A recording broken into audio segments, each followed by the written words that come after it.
No caso de Beijing, das Olimpíadas, era muita também deslocamento e remoções de bairros inteiros tradicionais, antigos, no interior de Beijing para a construção.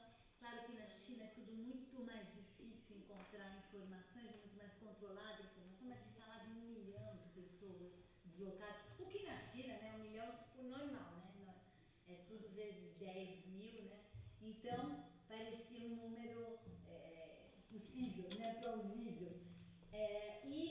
Na África do Sul também muitas denúncias relacionadas a remoções, porque é a relatoria do direito à moradia. Então, em função disso, eu comecei a trabalhar esse tema e resolvi apresentar um relatório temático para o Conselho de Direitos Humanos em Genebra sobre mega-eventos de direito à moradia. E comecei a pesquisar como é que isso foi antes, como é que foi em Atlanta, como é que foi em Sydney, como é que foi em Vancouver, o que estava acontecendo, o que é essa história, o que são esses mega-eventos, por que tem tanta remoção.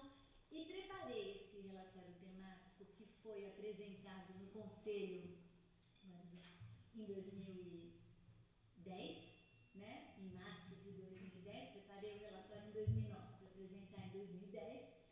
E, resumidamente, o que a gente pode afirmar é que a estratégia de se realizar mega-eventos, ela foi evoluindo de uma situação, aí estou falando no período mais recente, no século XX, né? Ela transitou de uma situação pautada, isso enquanto ainda tínhamos a Guerra Fria, pelo confronto entre Estados Unidos e União Soviética para ver quem tinha os melhores atletas, quem ganhava mais medalhas. Então, ela era muito influenciada por esse contexto na Guerra Fria, mas a partir das Olimpíadas de Los Angeles, foi a primeira vez em que, além desse tema do esporte, da dimensão geopolítica do esporte, começou a ter também uma dimensão urbanística. Então,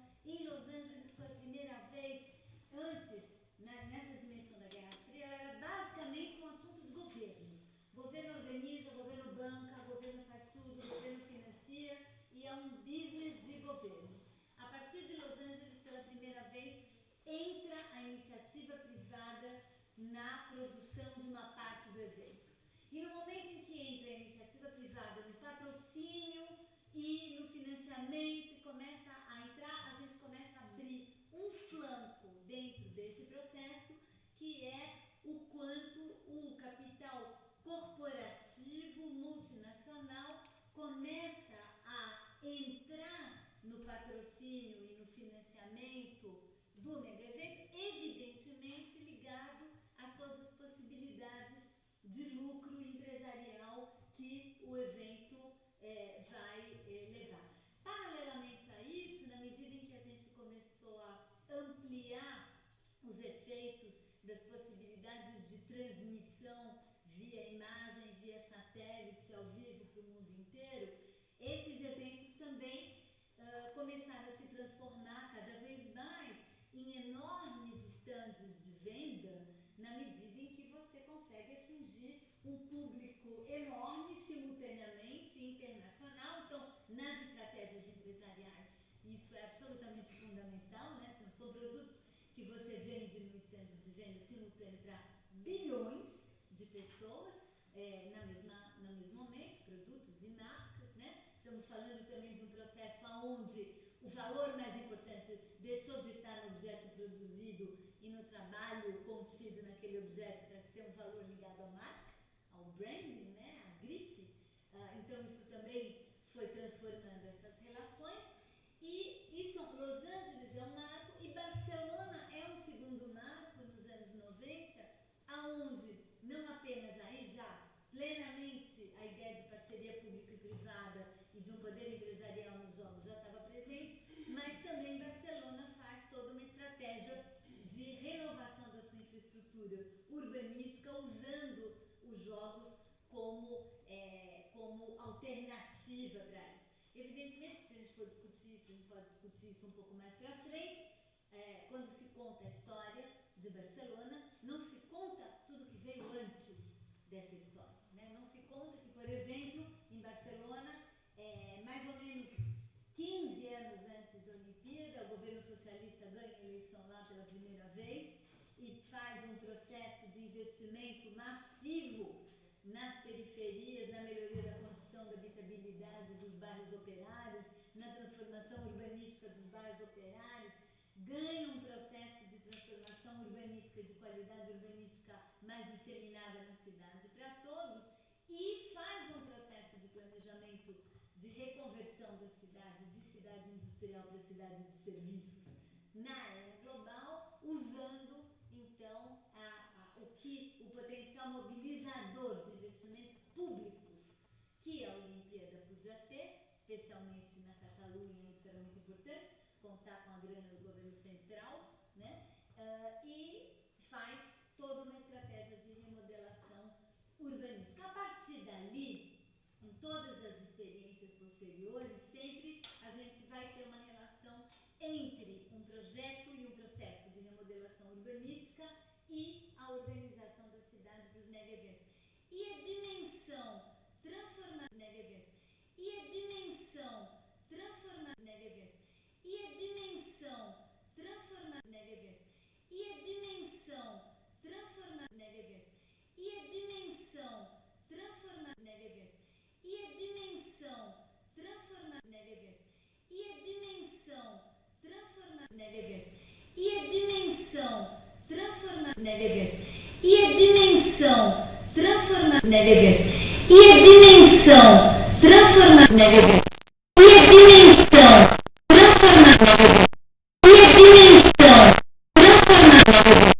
E a dimensão transformada dos mega-eventos.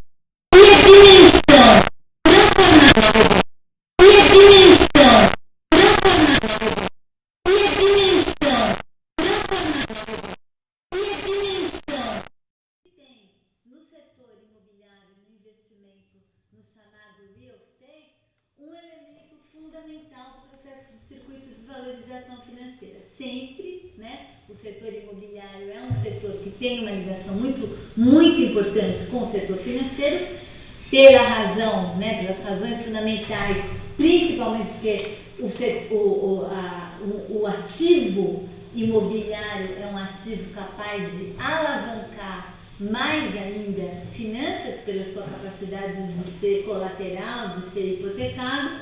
Então, o que eu estou colocando o contexto que eu estou colocando aqui vai muito além de um país, muito além de uma cidade, muito além de um governo. Ele tem muito a ver com o processo de reposicionamento das cidades e de tentativa de captura das cidades desses investimentos e também das grandes estratégias do capital financeiro e do capital imobiliário e da sua necessidade, né, de abrir frente de expansão. Os mega-eventos, eles são absolutamente perfeitos para isso, não tem nada mais perfeito. Por que é perfeito? Ele é perfeito porque, primeiro, ele, como eu já disse, é um stand de venda gratuito, quer dizer, a própria cidade se vende. Imagina, numa transmissão como essa, e meses antes disso vai se falando da preparação, meses antes disso a cidade está em evidência, se fala dela, se fala dos projetos, e no mundo inteiro se fala dos projetos, e as empresas que estão ligadas a essa história não pagam nem um tostão de propaganda, quer dizer, isso daí é absolutamente gratuito. Então, isso é a primeira mágica. A segunda mágica é que é em torno do esporte. Então, a questão do esporte tem toda uma dimensão, digamos, sociocultural, psíquica, emocional, porque o esporte mobiliza paixões, porque o esporte, né, as pessoas gostam, porque a competição. Ainda entra um elemento mais forte ainda, que é o nacionalismo, é o meu time que vai ganhar contra o outro, então mobiliza paixões nacionalistas, né? Então é uma operação absolutamente blindada do ponto de vista político, cultural, social e econômico. Vai dizer que eu não quero saber do meu querido Brasil ganhar a Copa ou a a Olimpíada, da rivalidade, né, com a Argentina. Então, será que vai ser? Não. Agora, claro, o que eu quero dizer com tudo isso, que esse negócio de os coitados que estão lá jogando, é de menos. Absolutamente de menos. Aquilo não tem a menor importância na história toda. A maior importância da história toda é a operação midiática, a operação empresarial, os lucros corporativos que a gente vai ter dentro disso e, mais recentemente, a transformação que isso vai provocar e a abertura de uma frente de expansão imobiliária, ou seja, os negócios em torno disso. E são negócios, insisto, a nível global, não são negócios locais, tem muito pouca relação com os negócios locais e mobiliza esses interesses muito mais internacionais. Esse é o contexto. É claro que esse contexto é generalizado. Agora, tem diferenças entre fazer uma Copa do Mundo na Alemanha e fazer uma Copa do Mundo na África do Sul ou no Brasil? Tem diferenças entre fazer uma Olimpíada em Londres, como a que está sendo feito, e uma Olimpíada no Rio de Janeiro? Do que eu falei até agora são as semelhanças. São as semelhanças. Nesse ponto de vista, são absolutamente iguais. Agora, tem diferenças. Quais são as diferenças? Bom, a primeira diferença é que você, aqui no Brasil, como na Índia, como na África do Sul, nós estamos falando de uma intervenção sobre um território e sobre um tecido urbano marcado pela desigualdade, pela precariedade urbanística, pela inexistência de um grau básico de urbanidade básico garantido para todos, né? Nós estamos falando que nós estamos fazendo essa operação sobre isso. Isso não quer dizer que em Barcelona ou em Londres a gente não tem operações de valorização, de gentrificação, de enobrecimento, que vão acontecer expulsões brancas, porque vai valorizar o solo. Isso tudo acontece. Mas a radicalidade desse processo entre nós é outra dimensão. E, sobretudo, por quê? E aí é que vai entrar o dispositivo político mais importante do nosso modelo de exclusão territorial, que é a ambiguidade da relação com a terra, com a relação de posse dos assentamentos informais, dos loteamentos irregulares, dos processos de autoconstrução, das ocupações de terra, das favelas. Mesma coisa aqui na Índia, na África do Sul. Adivinha aonde são projetadas as grandes infraestruturas e os grandes equipamentos? Adivinha onde é o território onde vai acontecer essa grande abertura de frente? Evidentemente, em cima dessas áreas que são ambíguas do ponto de vista da sua pertinência à cidade e dos seus direitos em relação à terra. Por quê? Porque quando você vai fazer uma desapropriação na Vila Madalena, né, ou em Pinheiros, as pessoas vão contratar advogado, vão discutir o valor da desapropriação na justiça e vai sair caríssimo.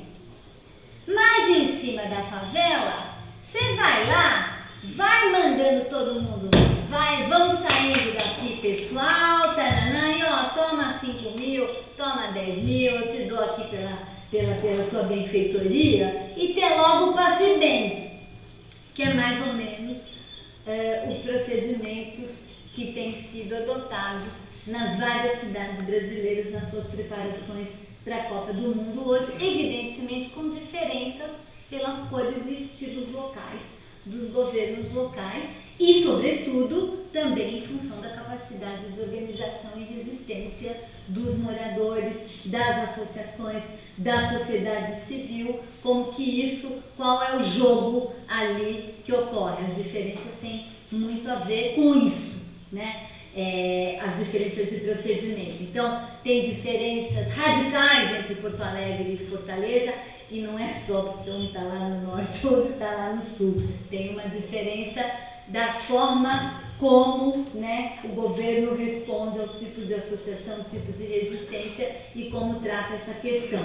Então, esse quadro geral nos permite ver como isso está chegando aqui, né? Chegando entre nós. No Rio de Janeiro é a coisa mais extrema, porque coincide a Olimpíada e a Copa do Mundo, e também o Rio de Janeiro tem uma convergência muito grande de outros processos, né? Um alinhamento dos 3 governos absoluto em torno de uma pauta e de uma agenda, a estratégia toda no Rio de Janeiro da ideia de uma recuperação da cidade e das UPPs, enfim, tem toda uma intensidade muito grande desse processo no Rio de Janeiro, mas ele está presente em várias outras cidades do país. Então, especificamente em torno da questão da moradia, acho que o Dito vai falar muito mais que eu, os processos que têm acontecido são processos de remoções que não obedecem o direito à moradia, porque no campo do direito internacional relativo ao direito à moradia, evidentemente que muitas vezes remoções acontecem, podem acontecer, muitas vezes devem acontecer, fazem parte do processo de desenvolvimento. Só que tem maneiras de fazer isso, né? E, sobretudo, elas têm que obedecer, têm que ser participativas, têm que envolver as comunidades afetadas, as compensações ou reassentamentos têm que ser adequados, têm que ser acordados com as comunidades, os reassentamentos têm que permitir uma nova moradia melhor do que aquela que estava lá. A nova moradia não é um teto e 4 paredes sem fim em qualquer lugar, sobretudo num lugar nada. Moradia inclui a localização e a inserção urbana e o acesso ao transporte, aos serviços, às fontes de renda, aos equipamentos. Tudo isso está incluído nos elementos do direito à moradia adequada. A casa em si é um dos elementos, nem sempre o mais importante, aliás, né, depende muito do contexto. Então, toda a maneira como isso tem sido feito diz respeito a absolutamente todo esse processo. Está acontecendo uma organização importante em várias cidades do Brasil, estruturando-se comitês populares da Copa para tentar se contrapor a isso, debater, discutir, acho que isso também o Dito vai falar melhor ainda do que eu sobre isso. E só a última coisa que eu queria levantar para a gente, para já passar a palavra para o Dito e a gente poder discutir mais entre nós, eu vou usar uma expressão que o Carlos Weiner tem usado nesse contexto, porque eu acho que é uma questão bastante importante que vai além também da questão urbanística e da questão do direito à moradia, que é a ideia de um estado de exceção ou um estado de emergência, como foi usado por um outro pesquisador que analisou a experiência de Atenas. Gente, aliás, olha o que deu, né? Olha a situação da Grécia, né? Depois de todos os investimentos que fez na Copa, etc. Uma parte importantíssima da dívida pública, o legado, uma parte importante do legado é o que está rolando agora, não só em relação à Copa, mas também Olimpíada, mas também outros elementos também. Mas a discussão do estado de emergência, do estado de exceção, vocês devem estar acompanhando a discussão sobre a aprovação de uma lei geral sobre a Copa no Congresso.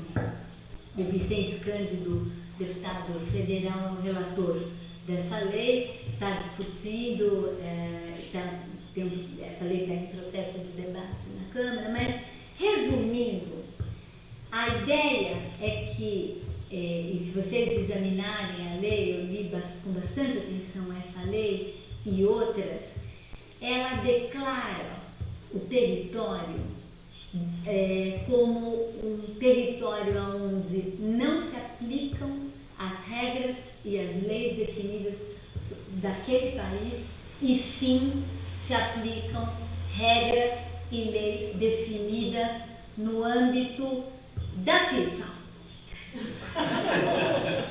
Agora, o que é a FIFA? Então aí eu diferencio um pouco o COI da FIFA, são duas estruturas diferentes.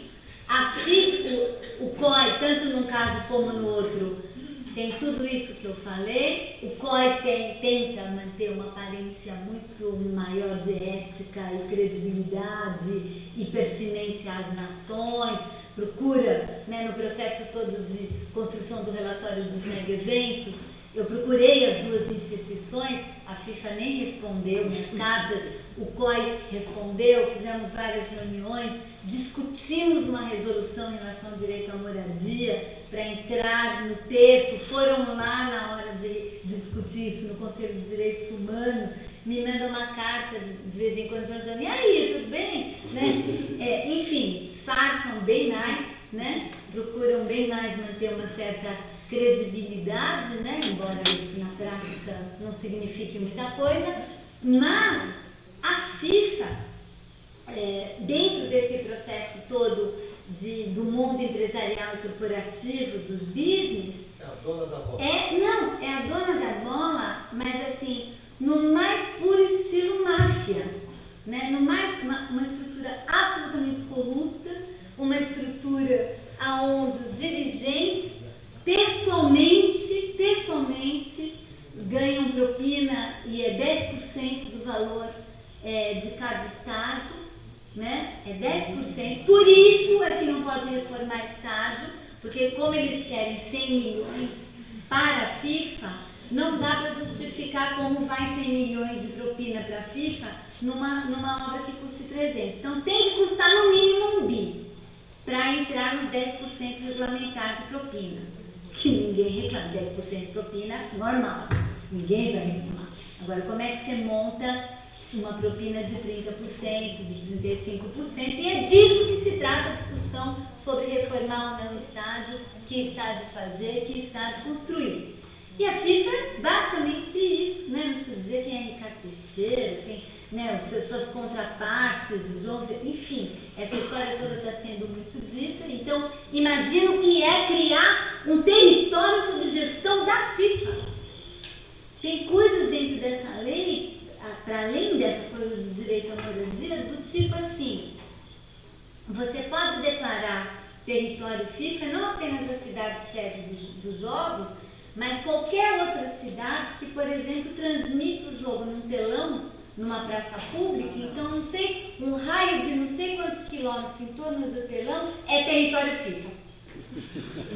E o território FIFA, eu fico pensando assim, na praia de Copacabana, um cara que vende cerveja na praia não pode botar na cadeira dele Copa do Mundo, Brasil, não sei o que, o símbolo, é proibido. Se ele fizer isso, ele pode ser preso e ele pode ser processado. A FIFA, que tem exclusividade de venda de todo e qualquer produto, só é a marca de cerveja patrocinadora, que pode ser vendida em todo o território FIFA, não é dentro do estádio, é todo em volta do estádio, e muitas outras coisas desse tipo. Quer dizer, é um negócio, tem uma polícia especial, tem regras especiais, tem um judiciário especial, você pode ficar preso sem ter nenhuma condenação, você pode ter um julgamento sumário, tem coisas desse tipo que estão escritas, né, nesse projeto de lei. Que o relator Vicente Cândido, do PT, conhecido da vice-presidente da Federação de Futebol Paulista. Bom, enfim, eu queria levantar essas questões, porque acho que não entrei diretamente em Itaquera, no Itaquerão, nas obras, eu quis dar esse contexto mais geral, porque eu acho que dentro dele que dá para a gente entender toda essa questão. Claro, você junta isso com a natureza das relações políticas e sociais de São Paulo, o que é a gestão de São Paulo, né? O que é o tema da moradia em São Paulo, para ver como as coisas estão sendo feitas aqui. Primeiro, a gente tem os planos, os projetos. Os projetos são... Cadê os projetos? Onde estão os projetos executivos? Quem discutiu esses projetos? Quem viu esse projeto? Quem está fazendo esses projetos? Quem está desenhando esses projetos? Né? Não tem informação. Não tem interesse nem do comitê organizador local. Não tem transparência nenhuma, nenhum direito à informação, nada. Aí aparece lá uma maquetinha. Aí aparece a maquete, e aí a gente está fazendo um trabalho de olhar e jogar Estou com uma orientanda de TFG fazendo um trabalho sobre isso, ficou lá tentando jogar isso sobre o território. Então, estão sendo abertas avenidas, túneis e passagens em cima de várias comunidades em Itaquera. Elas estão embaixo ali do desenho, não tem uma informação sobre quais são as comunidades atingidas, qual é o projeto para elas, para onde elas vão. As pessoas estão ali em pânico, sem saber o que vai acontecer com elas, sem saber, não tem uma fala sobre isso, e não tem uma fala, eu acho, não é porque estão escondendo, é porque não tem, e eu acho isso mais grave do que ter e esconder das pessoas. Não tem projeto para onde elas vão, não tem nada, é um negócio completamente, absolutamente selvagem, não planejado, não pensado. E isso que está acontecendo aqui em Itaquera, com quase 6.000 moradias envolvidas nos processos de remoção daquilo que a gente já conseguiu ver que cai embaixo bem das avenidas e dos túneis.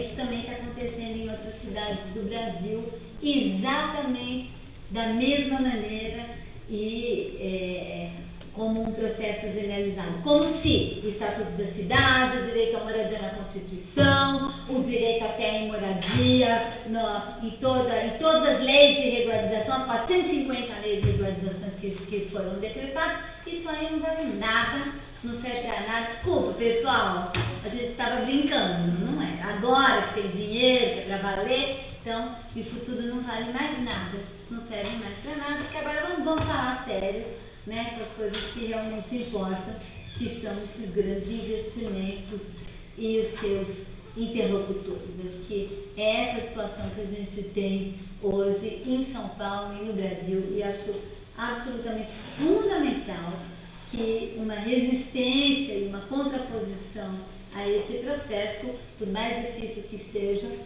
em se tratando de Copa do Mundo e Olimpíada, é necessária e bastante urgente. Obrigada.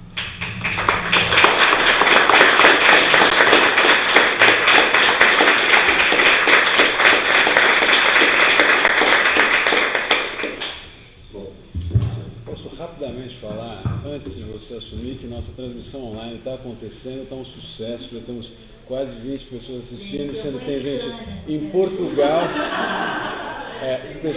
tem Portugal e Chile aqui acompanhando a programação, assim, da Vila Madalena para o mundo. Muito bom. Tá certo. Tá lá, Dito.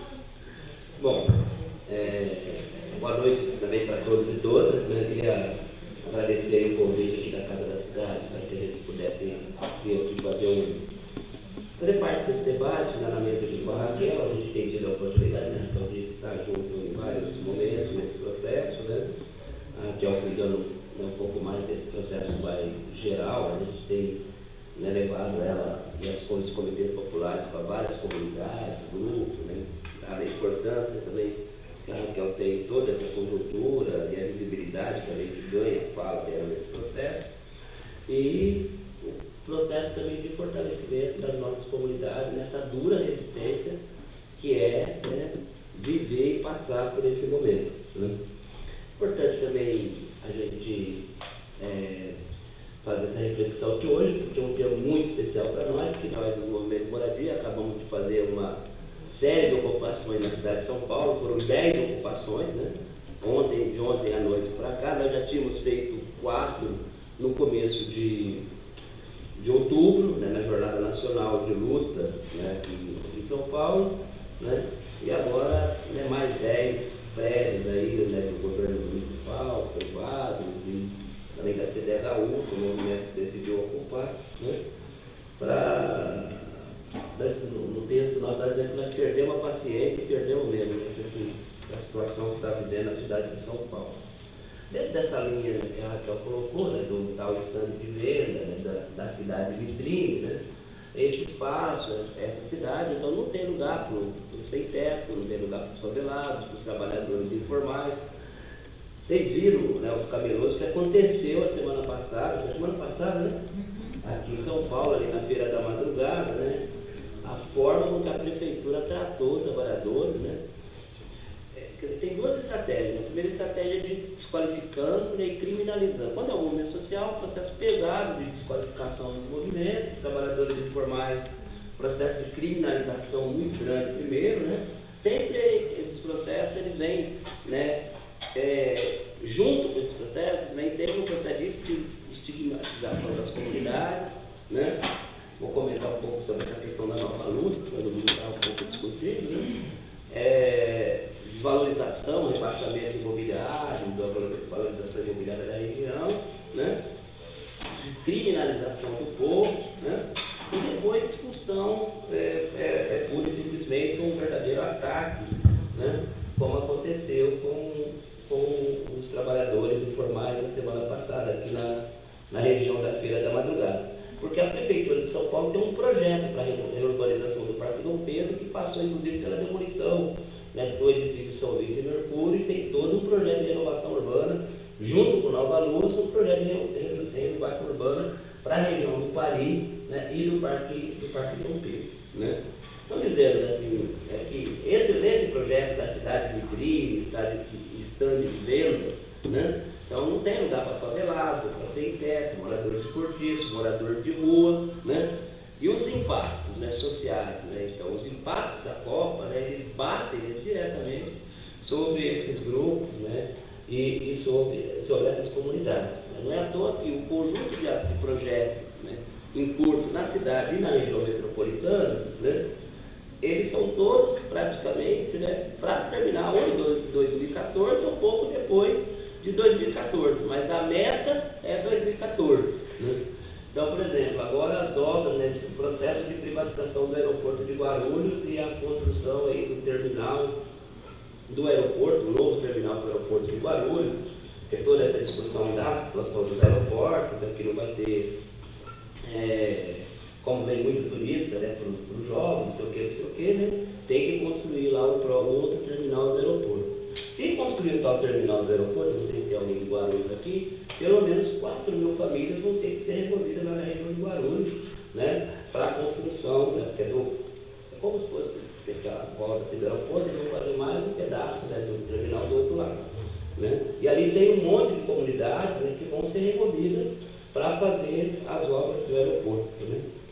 E estão falando de 3 a 4.000 famílias. Né? Ou mesmo a extensão, né, das obras do Rodoanel Trecho Norte para chegar até o aeroporto, junto com a obra agora que a Dilma anunciou, né, com o Geraldo Alckmin, com o governador aqui do estado de São Paulo, do tal ferroanel, né? Mas só as obras do Rodoanel na região, dados oficiais aí da DERFA, que vai fazer a obra do Rodoanel, cerca de 5.000 famílias vão ser removidas da região norte. E os movimentos de moradia que estão fazendo plenário, levantamento, foi criado um fórum de resistência ao projeto lá na região e tudo mais, né? Está falando entre 12 a 15.000 famílias. Isso tem impacto direto no processo da obra, do projeto, né? Mas também a gente tem os impactos indiretos. Com o efeito de elevação e o processo de valorização imobiliária da região, o preço da terra aumenta e as comunidades, né, mesmo aquelas, tem aquela expulsão direta em função da grande obra. E depois aquela expulsão indireta com o processo de valorização imobiliária da região, porque chega ali, né, o setor imobiliário, né, compra aquelas casas e tudo mais e expulsa as comunidades, o povo daquela região e o pessoal vai morar, não se sabe aonde, que se vira aonde vai morar. A mesma coisa, né, foi, por exemplo, a construção e a melhoria, as obras viárias e tudo mais, a adequação viária da Marginal do Tietê. Né? A propósito, só na região da Marginal do Tietê, não sei se vocês lembram, acompanharam pelo jornal, a resistência da favela do Saco, né, que ali na região da Lapa, onde está o pessoal ali na região da Lapa. Entre as obras, né, o cruzamento da Anhanguera, né, onde termina a Marginal Pinheiro, começa a Marginal Tietê, até o Ticoatira, na saída do aeroporto de Guarulhos, né, foram 17 comunidades removidas já. Né? Só algumas comunidades estão resistindo, porque ou tem ação de uso campeão de parceria com a Defensoria Pública, né, ou estão lutando, né, mesmo, né, como o caso, por exemplo, da favela do Saco.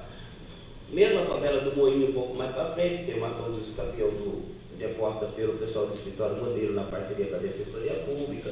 Canindé, várias comunidades na região, que a gente tem feito, né, uma blindagem aí, do ponto de vista jurídico, para tentar garantir que as comunidades fiquem. Mas a grande maioria dessas comunidades não estão sendo removidas. Comunidade antiga, por exemplo, ali no viaduto, perto do Estadão ali, né, do lado do viaduto tinha uma favela chamada Aldeinho, né, Adriana, não sei se você lembra da Aldeinho, na época da Luiz Elvira, a gente fazia reunião lá, né, na comunidade. Essa comunidade que ficava ali há 17 anos foi removida em 15 dias, né, dali da região.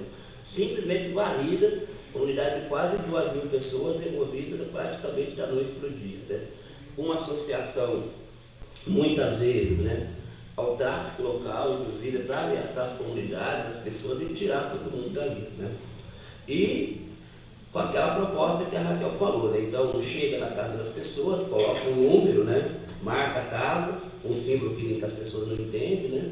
E ameaça, intimida, né, as pessoas a sair das casas, né? Ou para receber uma verba de R$3.000, né? Que a gente está chamando de cheque, de cheque de espelho, ou uma proposta de 30 meses, né? Para receber uma verba de aluguel, de apoio de aluguel, né? Que é o Bolsa Aluguel, agora é parceria social, nada social essa parceria, né? De 30 meses, né, R$300 por mês. Ou seja, a pessoa vai receber R$9.000 em 30 meses para deixar a casa e vai morar, não se sabe aonde, sem nenhuma garantia que depois essa pessoa vai receber uma nova moradia, né? E a compensação ambiental, por exemplo, das obras da Marginal do Tietê, né, foi, né, a proposta de construção do maior parque linear do mundo ali perto da USP Leste, na Várzea do Tietê, que vai despejar mais de 17.000 famílias.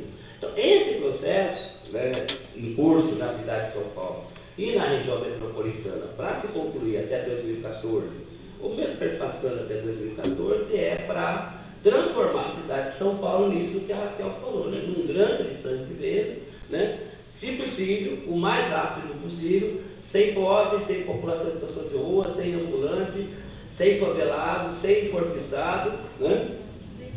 E o mesmo projeto higienista, né, em curso no centro da cidade, ele se expandiu, né, para toda a cidade mesmo, inclusive para essa estratégia para a parte da região metropolitana da cidade. E, para vocês, né, esse processo ele se repete nas 12 cidades sérias. A estratégia é absolutamente a mesma, né, claro, resguardada uma ou outra diferença de estratégia, mas acontece do mesmo jeito, né? A Juliana está acompanhando agora uma remoção de quantas famílias na Rua do Hipódromo, Juliana? Ali, né?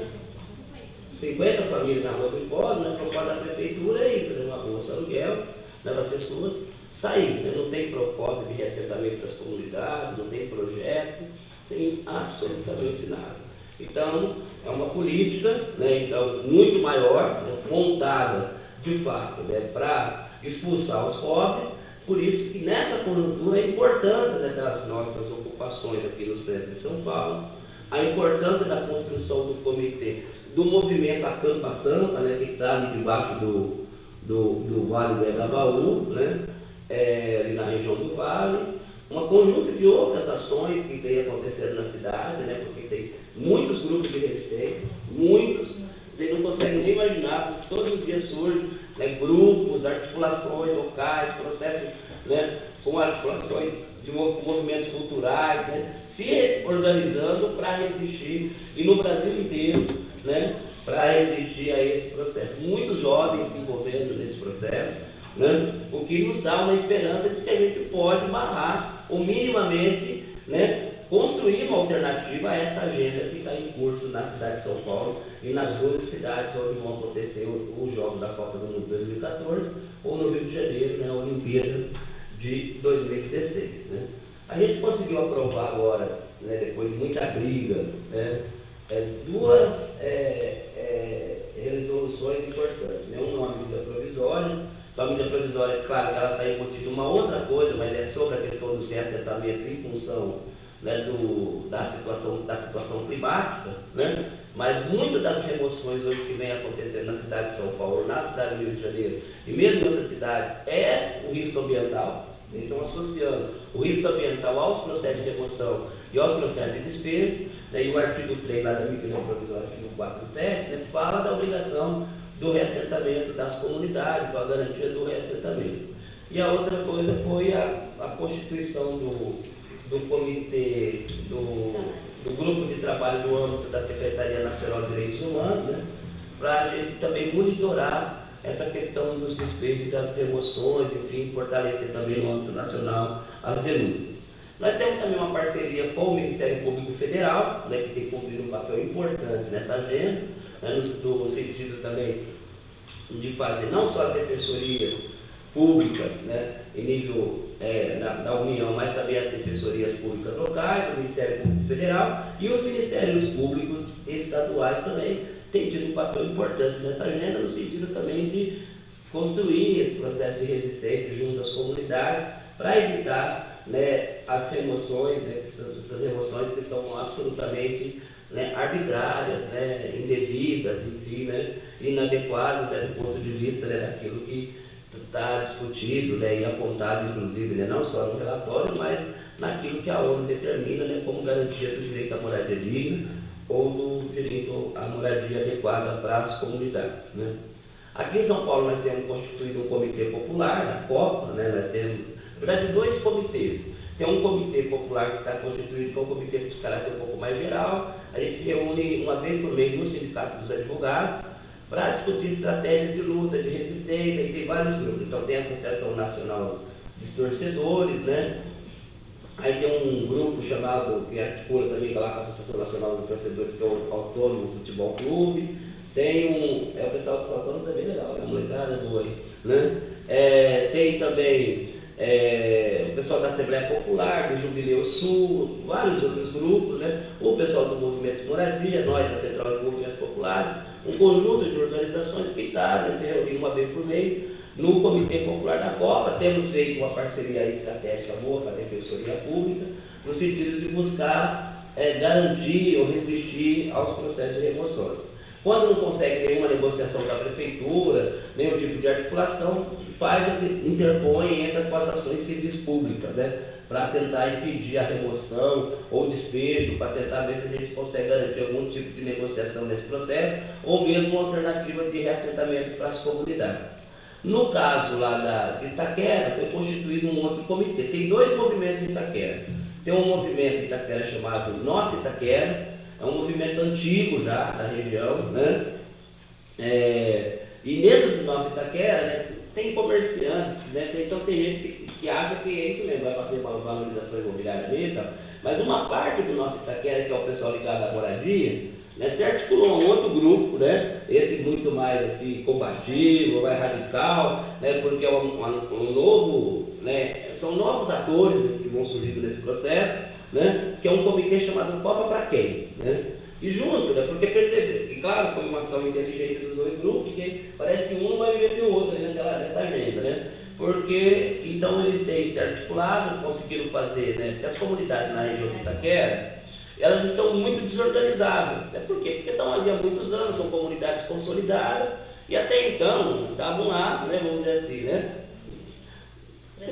Mais ou menos tranquilas, pelo menos. Já tinha, por exemplo, uma proposta de um parque linear, que é o Parque Linear do Rio Verde, que é a Operação Urbana Rio Verde Jacu, né, que é uma grande intervenção urbana na Zona Leste, vai rasgar, né, a Zona Leste, né, se tivesse bebê aqui, vai de cima a baixo, né, e uma série de obras e de intervenções na região da Operação Urbana, que é um projeto de longo prazo da Prefeitura para a região, né, da Zona Leste, né. Mas dentro desse processo tem alguns polos, que são polos de desenvolvimento tecnológico, que vai ligar o polo de desenvolvimento tecnológico no centro da Operação Urbana para dentro da onde vai ser construído o estádio.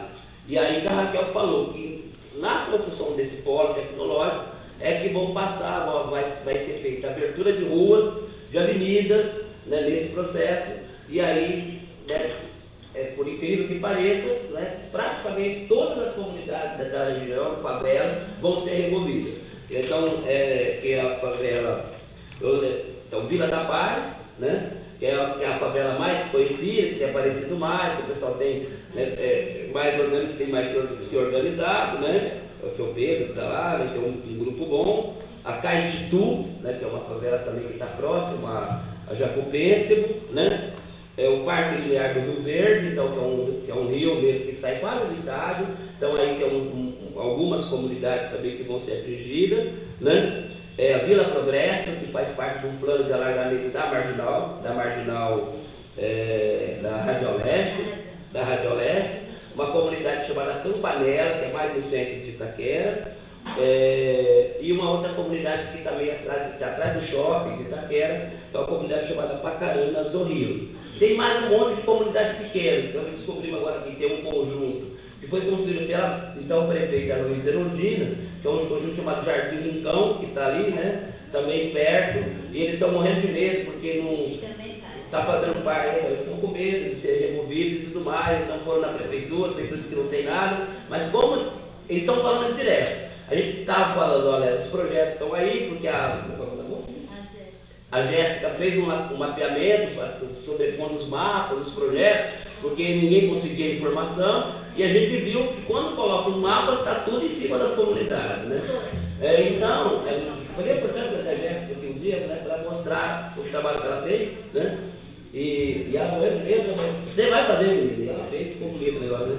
Então, e saiu o projeto, né? Então, o povo lá de Itaquera, nós fizemos no dia 20 de setembro, no dia 17 de setembro, nós fizemos um encontro lá em Itaquera com as comunidades, reunimos lá umas 400 pessoas de todas as comunidades, foi constituído um comitê local de cada comunidade, e eles têm se reunido praticamente semanalmente. Então tem um processo de organização local lá acontecendo, vem aparecendo vários grupos para ajudar. Então em todas as comunidades, né, não estou vendo muita gente jovem aqui, nova, animada, né, pedir apoio para ver se é possível, o que é possível ajudar, o que é possível a gente pensar junto, para ajudar essas comunidades a resistir. Então o pessoal lá em Itaquera, tanto o nosso Itaquera quanto o Comitê Copa Taquém, estão absolutamente abertos para apoios, né, nesse processo, porque senão não vai sobrar pedra sobre pedra nesse processo. Então, são algumas questões, então, sobre o funcionamento do Comitê Popular da Copa, o conjunto de remoções, não sou eu que estou falando, saiu uma matéria há um pouco mais de um ano, inclusive o Cazu ajudou um pouco nessa articulação, um repórter da Folha de São Paulo, chamado José Benedito, da Folha de São Paulo, fez um levantamento sobre as comunidades ameaçadas e processo de deslocamento. Ele está falando, depois eu posso mandar esse artigo para vocês, que eu guardei, esse está na internet, né? E está faltando lá uma série de outras comunidades, ele está falando em 80 mil famílias que poderá sofrer algum processo de remoção ou deslocamento até 2014. 250 mil pessoas na cidade de São Paulo. 10% das pessoas que moram em favela na cidade, né? Em Cortiço junto, falou 2 milhões de pessoas em favela, é disso que está se falando nesse processo que está acontecendo na cidade de São Paulo. Sem falar dos trabalhadores informais, das situações de moradia precária em Cortiço e toda essa situação. Então é urgente, né, que a gente se organize mesmo, né? Por isso que é importante, né, que a gente está aqui na Casa da Cidade para pensar quais estratégias nós podemos ter do ponto de vista coletivo para sair, né, dessa situação, desse cerco e desse ataque, né, do capital internacional, né, e transnacional, imobiliário, né, sobre as nossas comunidades, e como é que nós vamos construir, a partir dessa nossa articulação, um polo de resistência para avançar na luta, né? E a gente quer, ninguém aqui, né, falou contra a Copa do Mundo, que é importante o evento, do ponto de vista cultural, do ponto de vista, mas o que a gente percebe é que, em concomitância ao evento, tem uma agenda perversa, né, de ataque às nossas comunidades, ao nosso povo, que a gente não pode de jeito nenhum deixar ocorrer. Considerando que no Brasil, né, nós somos, né, temos o orgulho de dizer que nós temos os movimentos mais organizados, onde a sociedade civil tem mais capacidade de proposição política, então a gente tem condição de avançar numa agenda alternativa, né, inclusive agora acabou de ter com a Associação São Paulo. É possível construir uma São Paulo diferente, né, e acho que nós temos que pensar estrategicamente como é que nós vamos fazer para avançar nessa questão. Espaço de participação temos, eu já fiz aqui referência pelo menos de 3 ou 4 espaços importantes de participação, que a gente pode contribuir para avançar nessa agenda, e nós estamos, como movimento popular, né, eu, como parte da Central do Movimento Popular, estamos aí abertos e dispostos, né, para fazer e fortalecer essa construção política. Estou aberto agora para o debate. Obrigado.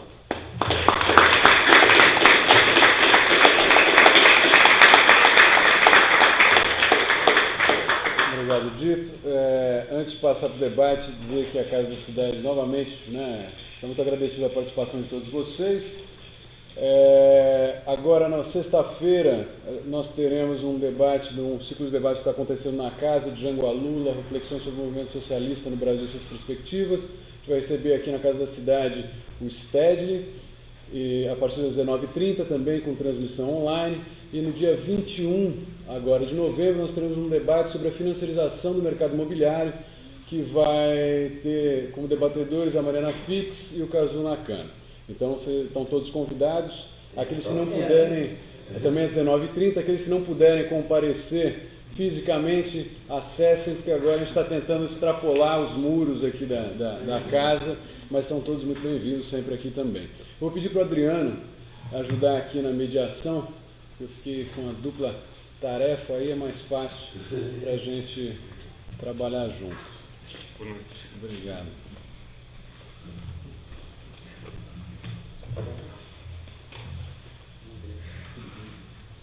Vamos lá, perguntas, né? O debate está aberto. Pergunta, debate, comentários, né? Quem começa?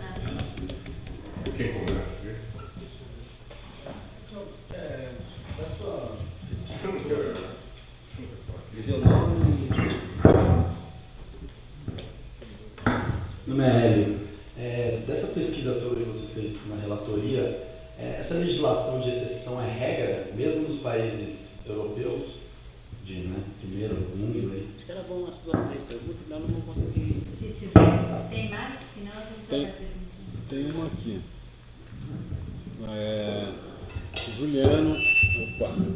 Juliano, que era um dos estrangeiros, brasileiros, não vai dar, eu acho que eu vou pegar aqui. Estão apanhando. Mas pega porque tem microfone aqui. Mas o Juliano, que era um dos nossos estrangeiros no site, pergunta como a relatoria de Direito à Moradia e o Grupo de Trabalho da Secretaria de Direitos Humanos podem influenciar no processo de desapropriação que terá curso na Vila Autódromo decorrente das obras do Parque Olímpico no Rio. O escritório inglês que está fazendo o projeto urbanístico não colocou a saída das famílias como impeditivo para a realização do projeto. Não houve necessidade de utilizar a área, mas a Prefeitura, de acordo com o contrato de PPP, vai retirar as famílias de qualquer maneira. E aí ele coloca um link para uma notícia sobre isso. Aí é uma das perguntas. Eu sou Gustavo, aqui da casa. Raquel, gostaria que você avançasse um pouco na questão dessa lei, dessa discussão dessa lei, da qual o Vicente Cândido é o relator, e ver de quais são as forças que estão neste momento no Congresso se opondo a isso.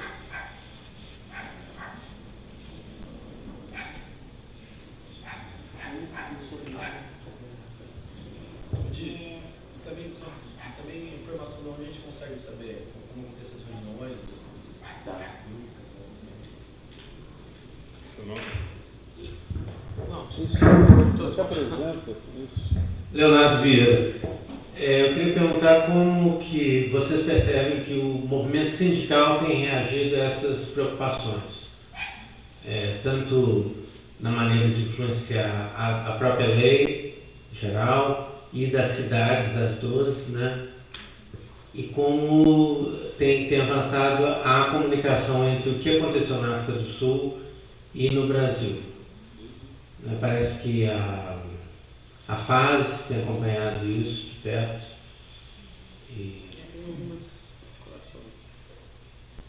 Então, e até outros grupos, né, Rebrife, como que o pessoal das centrais, né, como eles têm reagido, ou como deveriam, qual a expectativa que vocês teriam?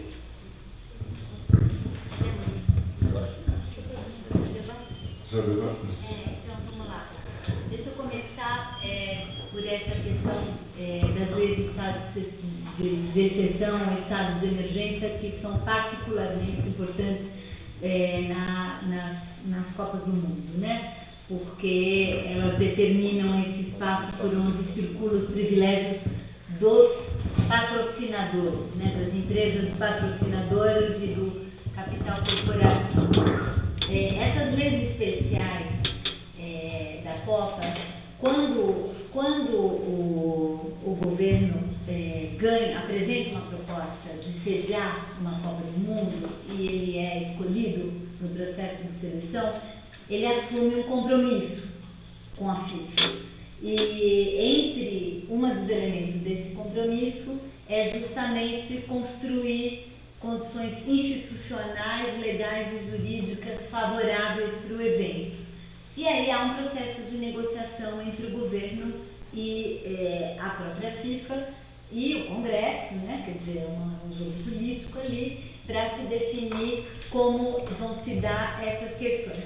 Agora, é muito importante notar que, no caso da África do Sul, por exemplo, além da lei geral, que foi discutida e votada no Congresso, semelhante ao que está acontecendo aqui, bastante draconiana, a FIFA ainda estabeleceu leis específicas paralelas com cada uma das cidades-sede. Então, alguns elementos que não conseguiu fazer passar na lei nacional, passou na lei local. Mais draconiana ainda, mais abrindo ainda. Então, esses processos paralelos de discussão com as cidades também estão em curso. Nós não tivemos uma notícia pública disso ainda, mas evidentemente isso está acontecendo, porque uma das elementos fundamentais de tudo isso é a não transparência, né?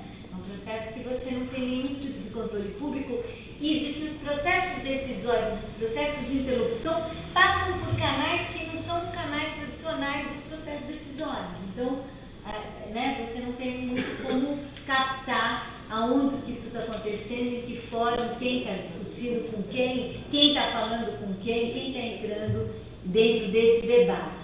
É claro que eu acompanhei, discuti um pouquinho no caso da Alemanha, né, a Alemanha, e essa é a notícia que a gente tem, resistiu muito mais o parlamento alemão a construir essas sessões. A sociedade civil alemã resistiu muito mais. Então, existiram uma lei especial da Copa lá? Sim, mas não é a mesma coisa do que foi na África do Sul, de forma nenhuma. Então, isso depende basicamente da capacidade política local de estabelecer um limite ou de ser sócia da maracutaia. É essa a questão.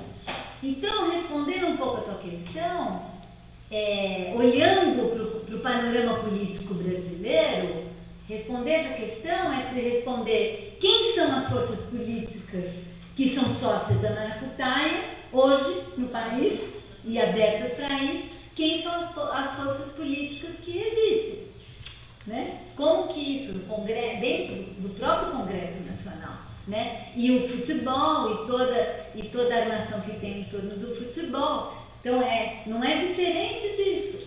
No caso, me surpreendeu, até talvez o Dito tenha mais informação sobre isso, já teve uma chave de braço do governo brasileiro, da Dilma, em relação à FIFA. Já teve uma resistência, no sentido de que o governo brasileiro, ao enviar o projeto de lei para a Câmara, não adotou, não pegou o projeto de lei que a FIFA escreveu. Várias coisas foram mudadas, foram tiradas. Não aceitou uma série de elementos que a FIFA tinha colocado. Mas tem muitas que estão lá e que estão passando, né? Então, acho que depende muito também dessa discussão ganhar, né? É impressionante como há um silêncio, né? O silêncio sobre isso, né? E um pensamento crítico é absolutamente excepcional, né? Quase não existe um pensamento crítico nos meios de comunicação, nos defensores do Estado de Direito. Cadê a OAB?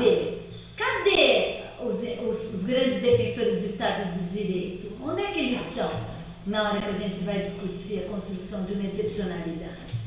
Cadê os que falam liberdade, das regras que tem que valer para todos.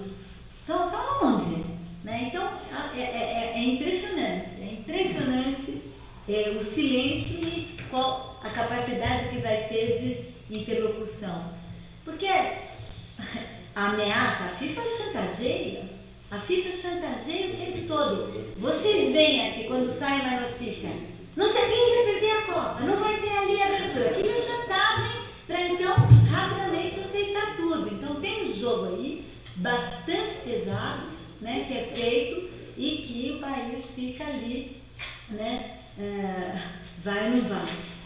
A segunda questão, eu não tenho informações agora exatamente como que está acontecendo no Congresso, talvez o Dito pode saber, eu sei que o Vicente Candor relatou, e que ele fez uma reunião hoje com o representante da FIFA, conversou hoje com o representante da FIFA, e que se comprometeu a apresentar um substitutivo no dia 6 de dezembro ou 7 de dezembro, o Congresso, para votar ainda nessa legislatura. E o governo tem maioria, né? Não acho muito difícil isso passar, né? Em relação à questão do grupo de trabalho, quando eu enviei uma correspondência ao governo brasileiro no final do ano passado, uma comunicação, que a relatoria pode fazer isso, né? Uma comunicação ao governo preocupada com as remoções, as ameaças de remoção e pedindo um posicionamento do governo brasileiro em relação a isso. Como eu não tive nenhum tipo de resposta a essa comunicação, então depois de vários meses eu fui a público e soltei um comunicado de imprensa falando disso. Isso teve bastante repercussão, né? Internacional, na imprensa internacional, e aqui no Brasil, e a partir dali a ministra, secretária especial de Direitos Humanos, Maria do Rosário, tomou a iniciativa de organizar um grupo de trabalho, constituir um grupo de trabalho dentro do governo para acompanhar. Mas é o seguinte, o decreto já demorou não sei quantos meses para sair e o grupo de trabalho nem se organizou ainda e muito menos começou. Então, esse grupo de trabalho, quando finalmente resolver fiscalizar, já vai ter saído, todo mundo já foi removido e não dá nem para achar mais onde é que estão essas pessoas, né? Então aquele estilo Brasil, que fala, não, mas nós temos um grupo de trabalho dos direitos humanos, com todos os ministérios envolvidos, para acompanhar todo o processo, os movimentos abertos. O representante do Brasil da ONU agora em Nova York levantou para fazer essa declaração no plenário quando eu estava falando, não, nós temos um grupo de trabalho. Aquele estilo Brasil, né? Tem, mas está faltando, porque tem um grupo de trabalho, mas esse grupo de trabalho não existe, não se reúne, não faz, não incide, né?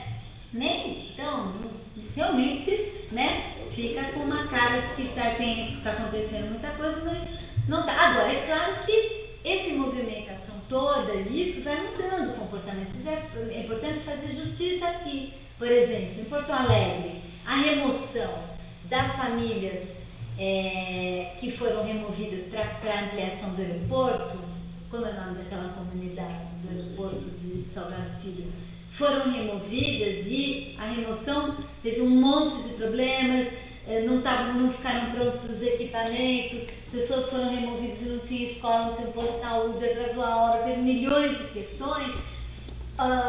O processo de organização fez com que o processo que está sendo agora elaborado de remoção para a construção de uma avenida que vai fazer a ligação com o aeroporto, já está sendo feito de outra maneira. Já tem muito mais interlocução com as comunidades, já estão sendo propostas os reassentamentos para terrenos do lado, a menos no raio de 2 quilômetros da avenida. Enfim, não é que essas movimentações todas também são absolutamente inúteis, não é verdade. O mesmo eu posso dizer em relação ao próprio Rio de Janeiro. A história do Rio de Janeiro começou com as remoções sendo feitas pelos subprefeitos para construir os BRTs. Tucanaram o corredor de ônibus, né? Chama Bus Rapid Transit, mas é corredor de ônibus. Então, na hora que para fazer os corredores de ônibus, começaram a remover várias comunidades ali na região do Recreio dos Bandeirantes, Jacarepaguá, naquela região. Então começou sendo feito pelo subprefeito, mas assim, vamos saindo, pessoal.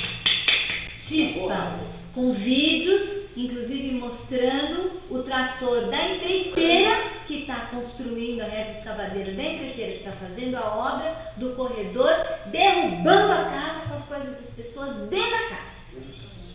Assim começou. Aí começou toda uma movimentação, uma organização lá no Rio, uma resistência, a história, enfim, começa isso a aparecer, né?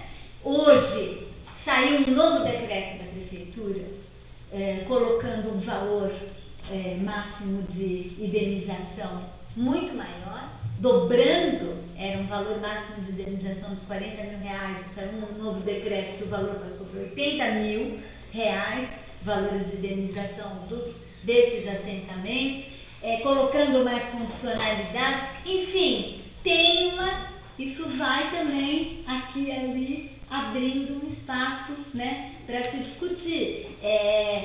A Secretaria de Habitação começou a ir às comunidades fazer a apresentação da obra, nunca tinha feito isso, começou a fazer, então tem essa pressão, acaba resultando. O que não quer dizer absolutamente que a coisa está tudo resolvida, e um exemplo é esse exemplo que o Juliano deu, da Vila do Autódromo. Nem a Econ, que é o escritório inglês, que ganhou a licitação para fazer o projeto ali, ganhou o projeto da Vila Olímpica, nem ela propôs a remoção da Vila do Autódromo. A Vila do Autódromo, em função do projeto olímpico, não precisa ser removida. Ela vai ser removida pura e simplesmente porque é inadmissível por um projeto excludente de cidade imaginar que vai fazer ali uma área lindíssima de classe média, com grande investimento em espaço público, e vai ter uma comunidade consolidada ali. Como é possível com uma comunidade consolidada ali? Vai ter que tirar, mas não porque vai passar uma linha ou uma avenida ou um equipamento. Nada, não tem nada previsto para essa área.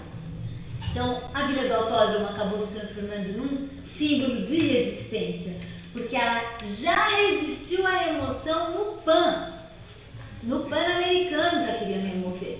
Ela resiste desde então, continua resistindo, e a prefeitura hoje, em função disso, apresenta uma proposta para a Vila do Autódromo de reassentamento numa área bastante próxima, do outro lado, né, de toda a comunidade, fazendo um projeto que inclui escolas, enfim, a prefeitura foi melhorando a proposta, mas insiste, a comunidade insiste de que não é necessário ser removida, não tem por que ser removida. Então, e eu também acho exatamente a mesma coisa, acho muito importante a Vila do Autódromo continuar, porque que modelo de cidade é esse? É isso que o Dito estava levantando, né? Por que todo mundo tem que sair? E, finalmente, essa questão do movimento sindical. Algumas iniciativas começaram a acontecer no âmbito do movimento sindical, motivados, sobretudo, por centrais sindicais internacionais que tiveram envolvidas, no caso da África do Sul, nos processos de resistência lá, e que começaram também a chamar e a mobilizar os sindicatos. Evidentemente, já começou a acontecer, vocês já puderam ver, principalmente o sindicato da indústria da construção, já começaram a acontecer algumas greves. Já teve greve na obra do Maracanã, né? Nem sei se está em greve ou não ainda, nem sei o que aconteceu. Já aconteceram várias greves. E na cidade da Copa em Recife. E na África do Sul, um dos elementos mais importantes da resistência foi justamente a articulação do movimento sindical com o movimento de moradia, com os trabalhadores informais, os camelôs. As mobilizações mais importantes na África do Sul, elas se deram em função dessa articulação, que também acabou ganhando alguns espaços, negociando algumas condicionalidades, e essa experiência já começou a ser trocada, né? Eu mesmo vou participar agora, quinta-feira, de um evento organizado pela CUT e por movimento sindical sobre a Copa, Então, acho que começou a ter uma pequena movimentação do movimento sindical, que é fundamental nesse trabalho de construção de uma frente mais ampla para se pensar um verdadeiro legado socioambiental e de proteção e dos direitos humanos, né, na Copa do Mundo, que acho que isso daí, esse legado, esse não está construído, essa pauta ainda não está construída. Bom, rápido, então, porque ela praticamente colocou todas as questões, eu queria só fazer duas referências em relação à questão da Lei Geral da Copa. Né, vai ter vamos fazer 3 audiências públicas. Né? Teve uma audiência pública hoje, com o representante da PIPA lá em Brasília, né? Estava lá nas ocupações, ainda não sabemos o que aconteceu, o que ocorreu lá. Mas no dia 1º de dezembro vai ter uma audiência pública em São Paulo, na Assembleia Legislativa. Então é uma oportunidade aí para todo mundo ir para lá, né? Vamos para a Assembleia Legislativa, depois vamos informar o horário, eu acho que é 2 horas da tarde, se eu não estou enganado, né? Mas a gente poder. Você está em São Paulo? Sim. Então, portanto, se você pudesse ir, todo mundo aqui, né, para nós saber. Aí o Vicente Cândido vai estar lá e que os deputados de Brasília vêm para fazer uma audiência pública aqui em São Paulo. O Simão Pedro, tem alguns deputados envolvidos nesse processo aqui em São Paulo, né? O Adriano, enfim, tem um grupo aí articulando as coisas. Então a gente participar dessa audiência pública, né? Segunda coisa, em relação à questão do trabalho informal, um fato novo também, teve semana dia 26 em São Paulo, os comitês populares definiram 3 agendas nesse momento. A primeira agenda foi fazer, na verdade, no dia 30 de julho, quando foi feita aquela definição das chaves, prazos eliminatórios, no Rio de Janeiro, lembra? Fecharam o aeroporto como chama? Era o aeroporto do Rio, né? Santos Dumont, que gerou toda aquela confusão para fazer toda aquele definição das chaves ali na Marina da Glória, né? Nós fizemos uma manifestação aqui em São Paulo, né, no dia 30 de julho, teve uma boa repercussão e teve no Rio em vários locais, né? Aí começou a ter uma articulação do Fora Ricardo Teixeira e tudo mais, né? Então, o pessoal está fazendo aí, né, o pessoal da Associação Nacional dos Torcedores, né? Depois a gente teve agora, no dia 23 de outubro até o dia 30, uma série de mobilizações de formação, de articulação interna dos comitês. Teve seminários, oficinas locais, todo o Brasil foi realizado. Porque tem os 12 comitês populares, começou, né, a Raquel articulou um seminário em parceria com os estudantes da USP de São Paulo, né, e convidou várias pessoas do Brasil. A partir daí decidiu aprovar em dezembro do ano passado, esse processo começou, né, em novembro, né? A gente articulou então os comitês populares da Copa. E o pessoal do Jubileu Sul, da Assembleia Popular, também fez um seminário no Rio de Janeiro, a partir da Rede Mega Eventos. E juntou esses comitês e virou um comitê nacional. E a partir daí também se propôs a criação dos comitês locais populares. Nos comitês populares aqui em São Paulo, nós temos reunião toda a primeira sexta-feira do mês, no Sindicato dos Advogados, às 10 horas da manhã. Então é uma reunião do Comitê Popular para definir as estratégias aqui na cidade de São Paulo. E o Comitê Popular Nacional pediu que até dezembro, ou até no final de novembro, começo de dezembro, a gente apresente uma lista das violações de cada cidade sede para entrar com uma representação na Organização dos Estados Americanos. Como foi feito com a questão de Belo Monte, fazer também uma denúncia internacional nesse campo.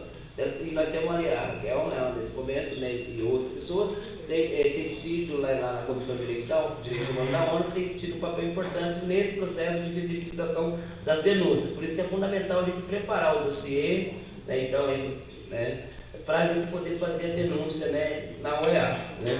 E em dezembro a gente fazer uma manifestação, uma outra mobilização nacional. Então, dia 1º de dezembro vai ter audiência pública aqui, até o final do mês a gente quer ter, quem sabe a gente vai estar pronto, um bom levantamento, né, sobre essa questão das violações, para a gente poder apresentar, juntar nos comitês e apresentar aí na Organização dos Estados Americanos. Em relação a essa questão dos trabalhadores, um outro fato interessante é que no dia 26 do mês passado, de outubro, teve o primeiro Seminário Nacional dos Trabalhadores Informais aqui em São Paulo. Inclusive a CUT, né, o Comitê de Ministério da CUT é que está envolvido nessa articulação. Então está tendo esse processo de aproximação da central, da CUT, com também o movimento dos trabalhadores informais, no sentido de constituir aí um comitê nacional dos trabalhadores informais para resistir a esse processo. Nós estamos fazendo esse processo, embora assim, a gente nunca, pessoalmente, o Comitê Popular não possa reunir diretamente com a CUT nesse processo, mas esse processo está sendo feito dentro dessa agenda e desse processo. Pessoal, quem mais está querendo levantar questões? Uma pergunta rápida, tem um site, um calendário dessa... Tem um blog, eu posso depois mandar para o e-mail de vocês, Comitê Popular, Blogspot. Nós temos um blog, né, que tem um site, tem também, né, uma plataforma que dá subsídio para essa nossa agenda, né, que envolve uma série de questões que nós tiramos a partir desse encontro nacional que nós tivemos no ano passado, né? Tem uma rede nacional chamada Rede Mega Eventos, e tem também uma rede local que é do Comitê Popular São Paulo. Aí depois de tudo isso, se tiver uma lista de e-mails, a gente pode mandar todos esses contatos para ver como é que vocês se engajam nesse processo, que não é muito fácil, né? E quem está coordenando nesse processo, quem está organizando pelo menos aqui as informações, as temáticas são os meninos que trabalham com a Raquel lá na USP, o Rodrigo, o Vitor, né? Que ajudou bastante nesse processo de organização da rede, né? Para a gente postar essas denúncias no site, nos blogs e tudo mais. Tem um processo da relatoria também de postagem de denúncia. Enfim, tem uma série de espaços aí onde a gente pode colocar as denúncias e o blog do Comitê Popular de São Paulo. Né? E o pessoal do Comitê Popular de São Paulo organizou 4 grupos, 4 GT. Um GT jurídico, né, quem está pensando na articulação da audiência pública agora com o Ministério Público Federal. Um GT de comunicação que está trabalhando uma cartilha, parecido com a cartilha do pessoal do Ceará, né? E um GT que vai trabalhar o tema da formação e um GT de mobilização, né? Que articula com o pessoal lá de Itaquera, com as regiões, foi constituído também um fórum das favelas contra as remoções do despejo, no dia 20 de setembro, né? A gente conseguiu fazer uma manifestação, entramos com uma representação no Ministério Público em São Paulo, e o Ministério Público está fazendo abriu um procedimento e constituiu uma força-tarefa do Ministério Público de São Paulo para acompanhar a questão da Copa, né? E foi feito também o Freitas, que é do MP em São Paulo, ele conseguiu assinar um termo de ajustamento de conduta com o Corinthians, né, para destinar uma parte dos recursos do uso do espaço público, que é o espaço lá de Itaquera. Não é muito dinheiro diante desse monte de dinheiro, mas é um dinheiro que as comunidades, inclusive, podem apresentar como usar. Por exemplo, o Corinthians tem que pagar, né, devolver como contrapartida, 12 milhões de reais para o fundo local para gastar na própria região de Itaquera, né, a partir desse termo de ajustamento de conduta. Eu posso disponibilizar o termo de ajustamento de conduta também para vocês, porque a gente tem a conta. Aqui o pessoal online aqui. Dirigido para a Caixa da Cidade, todas as informações. Sim, nós vamos passar o link da plataforma NID, né, sobre mega eventos, que é simplesmente um local onde a gente foi, todo mundo que tinha informação foi postando lá, simplesmente para ter informação do que está acontecendo, os vídeos, as denúncias, os comentários, os artigos do Brasil inteiro. Não tem nada muito estruturado, mas pelo menos dá para acompanhar todas essas coisas, né? Nossos e a gente vai internautas passar aqui para todo mundo, para a lista da Casa da Cidade, o link dessa Os internautas passaram aqui, para quem tiver interesse, o Comitê Popular é http://comitepopularsp.wordpress.com. Então, comitepopularsp.wordpress.com e a plataforma é megaeventos.ning.com. Tá? Desculpem. Muito bom. A coisa é que agora assim, eu estou ainda entusiasmado com a interatividade. Muito legal. Bom.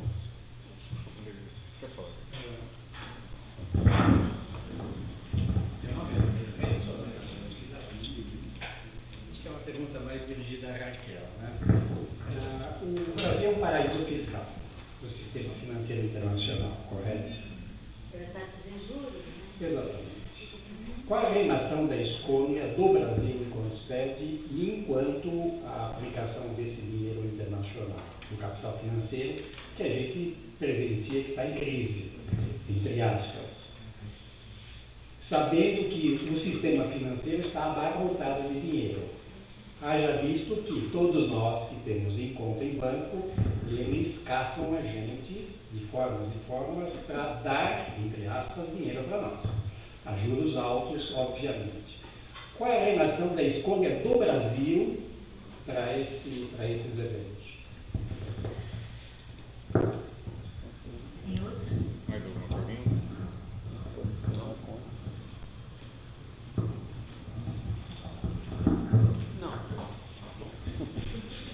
Só perguntar se vocês já tiveram acesso a um desses contratos com uma das cidades da África do Sul, que foi vazado por um funcionário da prefeitura. Seria interessante, né, para a gente poder...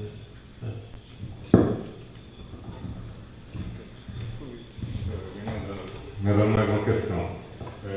Como que está a articulação com os parlamentos municipais, estaduais e Congresso? Se tem alguma... Se a gente pode esperar alguma reação dos parlamentares em que a gente tem votado e se vocês têm alguma informação sobre alguma relação da queda do ministro Orlando Silva com a questão da FIFA. Isso aí foi aventado, logo que começaram a surgir os problemas, a FIFA falou que já teria um novo interlocutor e teve gente que colocou isso como uma forma de pressão, um resultado de uma pressão muito forte que a FIFA estaria. O bombardeio em torno dele teria crescido em função de uma pressão exercida pela FIFA e uma forma de mostrar que quem tem força no pedaço é um dos interlocutores da FIFA, um governo brasileiro, falou que logo estaria conversando com quem o governo indicasse, enquanto o ministro ainda era ministro. Foi uma coisa muito esquisita e toda a mídia divulgou. Não sei se vocês têm alguma informação a respeito. Eu tenho uma pergunta, na verdade, a alegria muito grande no Brasil ter a Copa, a alegria muito grande no Brasil ter as Olimpíadas. Vocês encaram esses dois grandes eventos como um erro brasileiro ou acham que é possível fazer desses dois grandes eventos ainda algo que seja muito válido para o país, não só pela felicidade então do povo que assistirá aos jogos, terá proximidade então de tudo isso, mas também para os cidadãos que vão poder usufruir de alguma melhoria por conta dessas obras?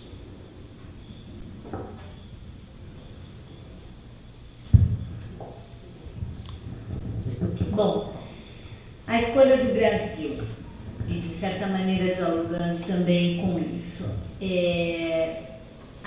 o Brasil claramente pleiteou, né? O Brasil pleiteou. E esse pleito ele fez parte importante de uma estratégia, e aí olhando isso do ponto de vista do comportamento do Brasil no campo internacional, uma estratégia geopolítica do Brasil muito clara, né, isso muito consistente, de se colocar de uma maneira totalmente nova como player econômico e político internacional. Isso está muito claramente configurado e tem vários movimentos que vão nessa direção. É um movimento de uma política externa que bastante agressiva no sentido de se colocar dentro dos processos como uma espécie de liderança dos países não desenvolvidos ou dos países do Sul, incluindo emergentes e menos desenvolvidos, quer dizer, uma grande frente anti aquela hegemonia histórica no campo internacional, político e econômico constituído pela América do Norte e Europa, basicamente, e Japão, né? Esse eixo que, nesse momento, é um eixo que passa por uma enorme crise, né? Uma grande crise, não apenas, eu diria, né? Não é apenas uma crise econômica, é uma crise muito mais profunda mesmo, sistêmica, de modelo cultural, de modelo político, de degradação da noção de recurso. Tem N componentes ali, mas nós estamos falando de um bloco histórico que hegemoniza o planeta há vários séculos, né? E conduz o destino do planeta há vários séculos, são muitos séculos, com diferentes polos hegemônicos ao longo da história, a Inglaterra, os Estados Unidos, a França, o bloco, a Europa. Nós estamos falando, e eu vejo o Brasil se colocando nessa posição como uma espécie de liderança que, em conjunto com outros países do Sul, emergentes, não desenvolvidos, especialmente a África do Sul, a Índia e a China, que são as principais novas potências econômicas, cada uma no seu continente, lideram, né, essa nova configuração. Não é por acaso que nesses 4 países tem Copa Olimpíada. Isso tem a ver, e eu não vou esquecer nunca uma cena, para mim caiu a ficha, quando eu apresentei o relatório dos mega eventos, e no relatório geral eu falava da África do Sul e das violações. Eu tomei um pau do representante lá da África do Sul no plenário, o cara queria me matar. A crítica, a virulência da crítica que ele fez à minha fala, tentando desconstituir, tentando dizer que era mentira, tentando, né, foi bem pesado. E tudo bem, eu respondi, eu defendi, eu falei das fontes que existiam, tal, publicamente. Aí, como o negócio foi muito pesado, o pessoal lá falou, olha, eu acho melhor você dar uma conversada lá com o embaixador da África do Sul, para ver, né, se limpa a área com o cara e tal. Aí eu falei, bom, tentei, fui correndo lá, eu fui conversar com o embaixador da África do Sul, aí ele virou para mim e falou, não esquenta. Na verdade, você não percebeu qual é o negócio? É o seguinte, aqui nessa geopolítica aqui, internacional, é muito importante para os países europeus e para a América do Norte desqualificar o nosso país como um país capaz de fazer um evento, de produzir isso, de ser sério, um país sério, né? Somos um país sério, um país que pode assumir essa liderança, que pode crescer. Então a nossa linha que nós adotamos aqui de toda a diplomacia da África do Sul é não deixar nenhum tipo de crítica ao que a gente fez passar, de jeito nenhum, bater e dizer que não. É exatamente, então, naí dá para se perceber que dentro dessa estratégia geral, se apresentar para o mundo como alguém que organiza um mega evento esportivo internacional e que vai dar tudo certo, os jogos vão começar na hora certa, as pessoas vão conseguir chegar, etc., é fundamental nesse impulsionamento. É óbvio que há um realinhamento dos grandes capitais internacionais e do capital financeiro internacional que precisa disso, porque diante da decadência dos mercados americanos e europeus, qual é a alternativa? Essa é a alternativa, o Brasil é a bola da vez. Então tem uma ligação muito direta, sim, né? Faz parte desse mesmo jogo, tem uma perversidade ali, quer dizer, veja, crescer, se desenvolver, ter uma alta taxa de crescimento econômico, aumentar o emprego, aumentar as oportunidades econômicas, ou seja, todo o campo positivo do processo de transformação que está acontecendo no Brasil, aumentar emprego, tudo isso, todo esse movimento positivo, traz também toda uma outra externalidade, né, que vem vindo junto com esse e que é bastante pesada, né? A pergunta que eu acho fundamental fazer é em que medida nós vamos conseguir manter, né, uma construção de cidadania e democracia e de respeito aos direitos humanos que foi fundamental na construção da nossa trajetória nos últimos 30 anos, que foi o que a gente fez, que foi inclusive o que levou o Lula a ganhar a presidência e começar a implantar reformas importantes no país, né? Se isso era o caminho para chegar lá e agora, desculpa pessoal, não é mais por aí, ou se nós vamos ter a capacidade de incidir e nós vamos ser a bola da vez, mas nós vamos ser a bola da vez não para repetir as atrocidades que foram feitas, né, nesses outros países. Nós vamos ser a bola da vez para construir um outro modelo. Eu acho que essa questão não é uma questão que está decidida. Eu acho que é uma questão que está pautada, que tem um ponto de interrogação na nossa frente, e acho que nós temos que ter a capacidade de dizer. Por isso que eu diria, nós temos que lutar por um legado socioambiental e de proteção e defesa dos direitos no Brasil como legado fundamental da Copa e da Olimpíada. Eu não desisti de falar isso. Não é só resistir.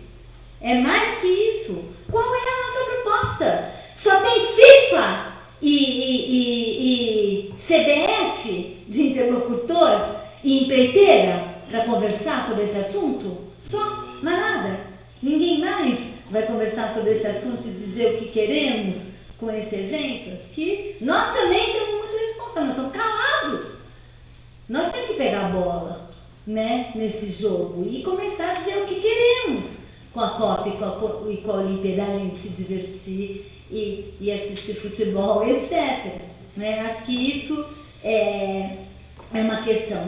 Em relação a essa questão do Orlando, eu realmente não tenho nenhuma informação. A única coisa que eu posso dizer, acompanhando esse processo todo, é que houve e ainda há, né, muita disputa interna dentro do governo para quem é o player fundamental nos processos decisórios sobre a Copa e a Olimpíada. Não é fácil, porque entre Ministério do Esporte, Autoridade Olímpica, Comitê, os ministérios envolvidos, tem muita disputa, sempre teve muita disputa, desde o começo. Quer dizer, a ideia de criar uma autoridade olímpica teve muita reação contrária do Ministério do Esporte, que achava que ele que devia conduzir o processo. Enfim, tem muita guerra aí de poder, né, interno, para ver quem é que domina isso e quem consegue influenciar esses processos decisórios. Mas eu não tenho nenhuma informação de que poderia ter qualquer vínculo disso, em relação à queda do ministro Orlando e tudo que aconteceu em função disso. Não acho, realmente não sei responder isso.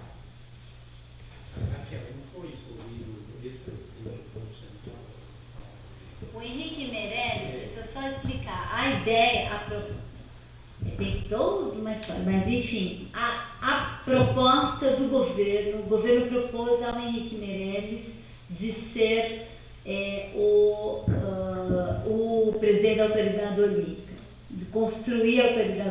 Quando ele saiu do Banco Central, essa foi a proposta feita para ele.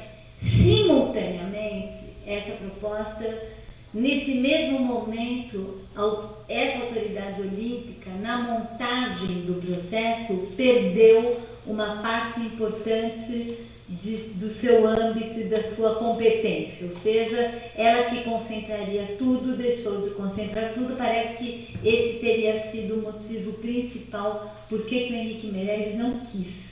O Henrique Meirelles não quis, falou não. Né? Havia sido sondado, estava disposto, etc., e falou não. E acabou sendo o Márcio Fortes. E eu não vou falar mais nada.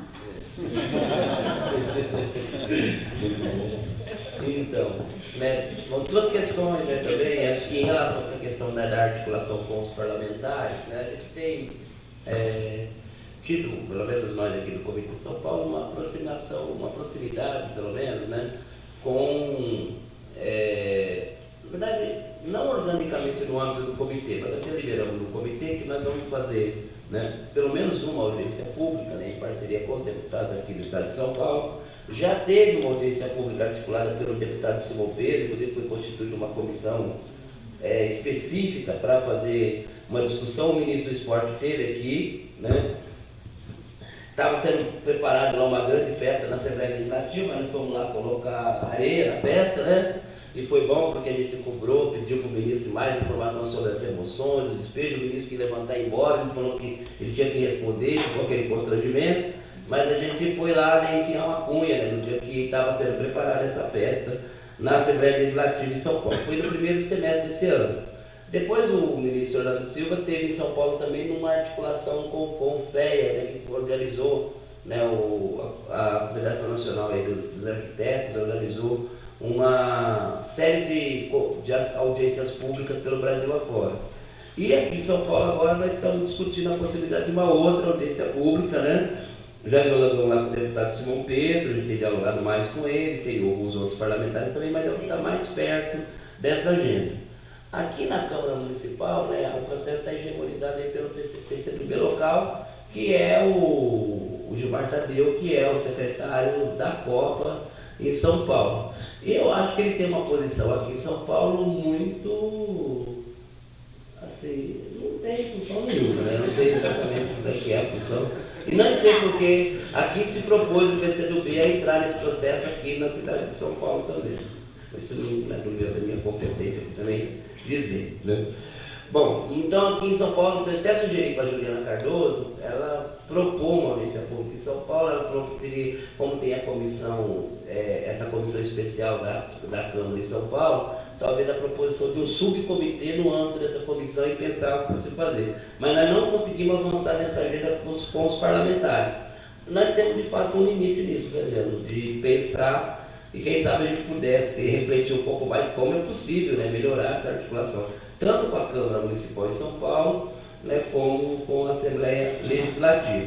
O que vai ser essa audiência pública no dia 1º de dezembro, que eu acho importante a gente participar até para aprofundar um pouco mais aí essa relação. Sobre a questão aí da queda do ministro Orlando Silva, né, os comitês populares, né, fizeram uma nota até bastante crítica, né, em relação ao comportamento do ministro ao longo desse processo, né, uma dificuldade muito grande de dialogar mais diretamente sobre a estratégia, sobre toda essa questão também, né, na linha da pergunta do companheiro aqui, como é que é essa nome? Guilherme. Que o Guilherme fala, é um erro, é um acerto e tudo mais. Do jeito que vai, estamos caminhando com um grande erro nesse processo, né? Porque, olha só, né, a quantidade de estádio, o custo dessas mega obras, construção, por exemplo, de estádio em Manaus, em Cuiabá, que vão ser, né, a minha vai ser tudo de elefante branco, né? Porque não tem jogos nesses locais. Sabe direito o que vai acontecer? Muito dinheiro investido, pouco controle social sobre esse processo, né? Muito pouca informação circulando. A gente vê aqui, né, entre nós aqui, uma suposta plateia de, né, pessoas bem informadas, a gente vê aqui com falta de informação nesse processo. Imagina lá o povo das comunidades da favela, como é que esse processo chega, né? Aqui a gente tem toda essa discussão e esse debate. Então, é possível avançar com um acerto nessa agenda? Acho que é possível, mas nós estamos ali no fio da navalha, estamos já no limite porque a Copa do Mundo vai ser em junho, junho de 2014. Nós estamos em 2011, há 3 anos. 2012 é a Copa das Confederações. Não tem estádio. 2013. Não tem estádio para a Copa das Confederações, nem definiram os estádios, porque, por exemplo, Salvador pode entrar se ficar pronto, Recife talvez. Imagina um negócio desse, né? Então, um monte de problema nesse processo, greve focando no Brasil todo nos estádios. Comitê Popular, Ministério Público, enfim, tem também, né, todo um processo de resistência em curso em que a gente possibilita a gente construir algumas alternativas, mas é muito pouco, né, para poder dar uma outra vertente para esse processo, para construir aquilo que a Raquel está falando, né, de um legado socioambiental, né? Mas, né, quer dizer, na linha que todos nós aqui defendemos e acreditamos que esse processo, quer dizer, poderia ser uma oportunidade para a gente avançar, né, na proteção dos pobres, na garantia de direitos, uma série de questões, no fortalecimento dos esportes para as comunidades locais, uma série de coisas, né? E a gente viu, né, está vendo aí, né, as lições do que está acontecendo, né? Nós tivemos uma audiência, só para encerrar aqui, né? Tivemos uma audiência com lá em Itaquera, o seminário, o Movimento Nossa Itaquera fez 2 seminários, né? E o André Sanches, né, falou o seguinte, né, num dos seminários. Foi, né? E lá ele falou o seguinte, olha, o negócio, meu filho, vai ser para rir e para chorar. Tem gente que vai ficar feliz, né, e tem gente que vai ficar triste. Não existe obra só para cima, as obras também vão ser para os lados, vocês dizendo o que vai acontecer. Vocês imaginam, o povo tudo ali assistindo, querendo falar no seminário, o padre que coordenava o seminário, não deixando o povo falar, é uma revolta generalizada. Então, muito pouca participação, né? Muito pouca transparência e uma dificuldade da sociedade civil organizada se articular em torno dessa agenda. Vamos e vemos que nós temos muitos problemas e muitas violações. Né? Estamos aí com o Código Florestal. Amanhã. E nós estamos, né, absolutamente pulverizados, né? Apagando incêndio aqui e acolá, sem ter muitas condições também de priorizar aquela ou essa estratégia. A situação do nosso lado também está um pouco complicada, vamos e ganhamos também. Então, acho, mas é possível, se a gente conseguir, né, de alguma forma, reverter a agenda que está em curso. Se não, a gente caminha, na minha opinião, eu estou muito pessimista. Eu não tinha, pessoal, eu confesso para vocês, como militante do movimento popular, eu não tinha a menor ideia, né, dos impactos, do que isso traria, né, até, né, porque eu chorei, né, o dia que o Lula conseguiu, né, lá também, né, provar, mas pô, legal, né, mas vendo depois, sentindo, né, não sabia, não tinha ideia disso também, né, imagino que, né, como militante do movimento popular, né, mas aí a ficha caiu, né, também desse processo, né. Agora, nós estamos também fazendo o que a gente pode, né, não dá para fazer tudo, né, porque nós estamos em muitas frentes também, todos nós, né, e vamos como sociedade civil, como movimento popular organizado, né, como organizações não governamentais, universidades, e fazer o que dá para fazer também, não temos condição de fazer diferente também, né. Deixa eu só falar 2 coisas, eu esqueci de falar dos parlamentares, eu queria falar de um parlamentar que está particularmente envolvido no bom sentido com essa pauta e está tendo uma atuação surpreendente nesse campo, que é o Romário. O Romário é o cara que no Congresso está levantando, está denunciando a maneira como está sendo feita a Copa e a Olimpíada, está trabalhando essas pautas e tem pautado, tem estado presente. Ele tem tido uma atuação no Congresso Nacional, é o único deputado que eu vejo que tem se posicionado criticamente, levantado a voz e se mobilizado. O Romário... Veja vocês. Né?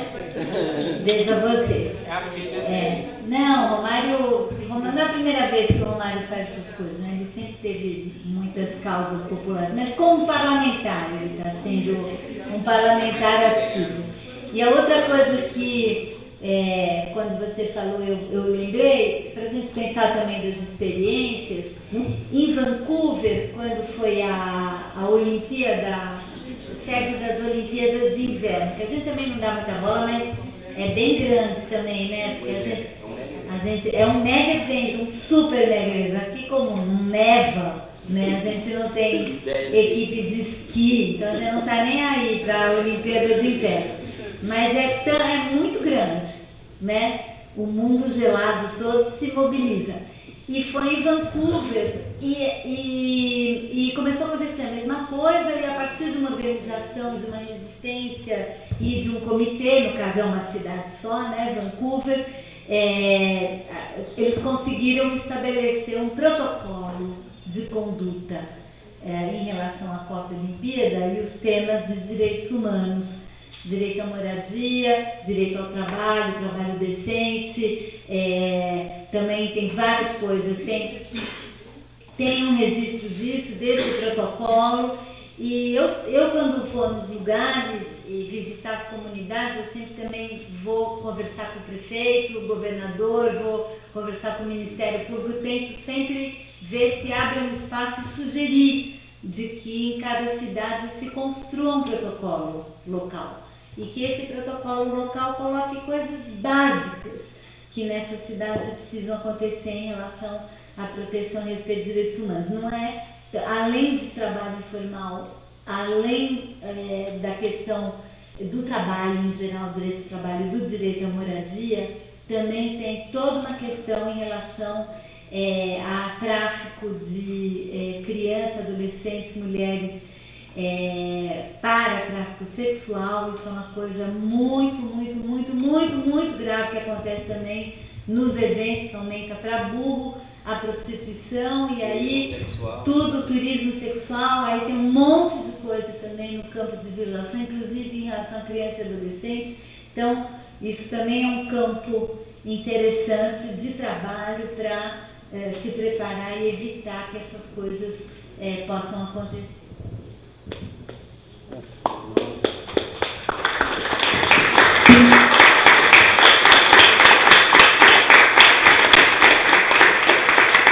Eu agradeço, em nome da Casa da Cidade, a microfonia. Eu falo alto e eu acho que o pessoal aqui está pegando pelo outro microfone, mas, a Casa da Cidade agradece imensamente a presença de ambos, do Dito, da CMP, da Raquel Ronick, de todos vocês, com a ideia de sempre alimentar um pouco mais o pensamento sobre a cidade, as coisas interessantes que a gente acaba não conseguindo discutir sempre, mas aqui é um espaço para isso. Então, aqueles que acompanham a casa, que bom, a gente está aí tentando inovar. Aqueles que estão chegando por aí, por favor, vejam, proponham, estejam presentes. O Gustavo acho que vai dar um informe da nossa rádio, que a gente tem aí uma proposta interessante. Sabe que a Casa da Cidade conseguiu a primeira rádio comunitária aqui da região e a gente no site, vocês podem acessar, estamos tendo reuniões toda a semana e serão bem-vindos porque hay que construir entre todos, não dá para um pequeno grupo. Então, todas as quinta-feiras a gente faz reuniões da rádio comunitária e esperamos vocês. Guilherme, só uma questão, né, também. Eu queria fazer um convite aí para vocês, também para os internautas aqui de São Paulo, que estão aí da região, né? Região metropolitana aqui de São Paulo, que possam aí fazer uma visita aí às nossas ocupações, né, que está bombando, a Medicina está aí, né? E pedir para a Raquel também, se ela puder dar uma passadinha, a vida dela é muito agitada, né? Mas a gente pedir que ela possa. Muito importante. E se vocês puderem ir, as parte das ocupações estão concentradas ali na Avenida Ipiranga da São João, né? Também um local simbólico também da cidade. E seria muito importante que vocês pudessem passar por lá, manifestar solidariedade, enfim, né? Tá lá um pouco com o povo lá que é bom, é muito importante. Uma saudação. Então hoje a Margarete esteve lá, né, Margarete? Estava bom, né? Não, e uma saudação, porque é uma resistência. É uma salva de palmas para o povo que está lá na ocupação, né? Acho que só também pela interatividade, pela participação popular, falar aqui que então a Universidade de Coimbra está abrindo edital para bolsas para estudar orçamento participativo em Portugal e Cabo Verde. Tá certo? Boa noite a todos, obrigado pela participação e até a próxima.